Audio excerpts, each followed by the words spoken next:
Bonjour, comment nous y? Je dis c'est dimanche, c'est jour l'église. On a regardé ensemble qui ça étiquette dit concernant façon supposée entrer dans le banc, que ce soit au l'église ou service, ou bien non enterrement, ou bien quel que soit côté où aller qui est banc, et bonne étiquette explique qui gens pour faire ça.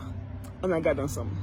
Ça c'est une erreur que majorité moun fait. Jodi an, après nous fin regarder vidéo ça, m'espérer que n'a corriger à jamais.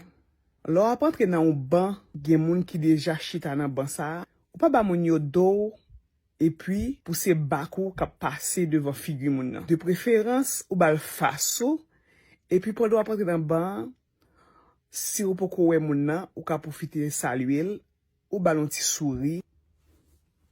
Deuxième erreur que nous fait dans causer entrer dans banc.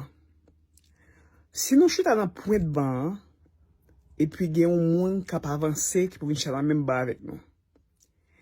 Étiquette mandé pour pas faire ça.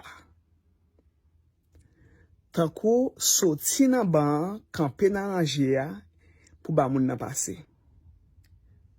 Bonne manière dit lor chita dans point de banc et puis gon moun qui vini pour chita dans même banc, bien séance mandé pour juste fonti avancer pour ba moun nan chita.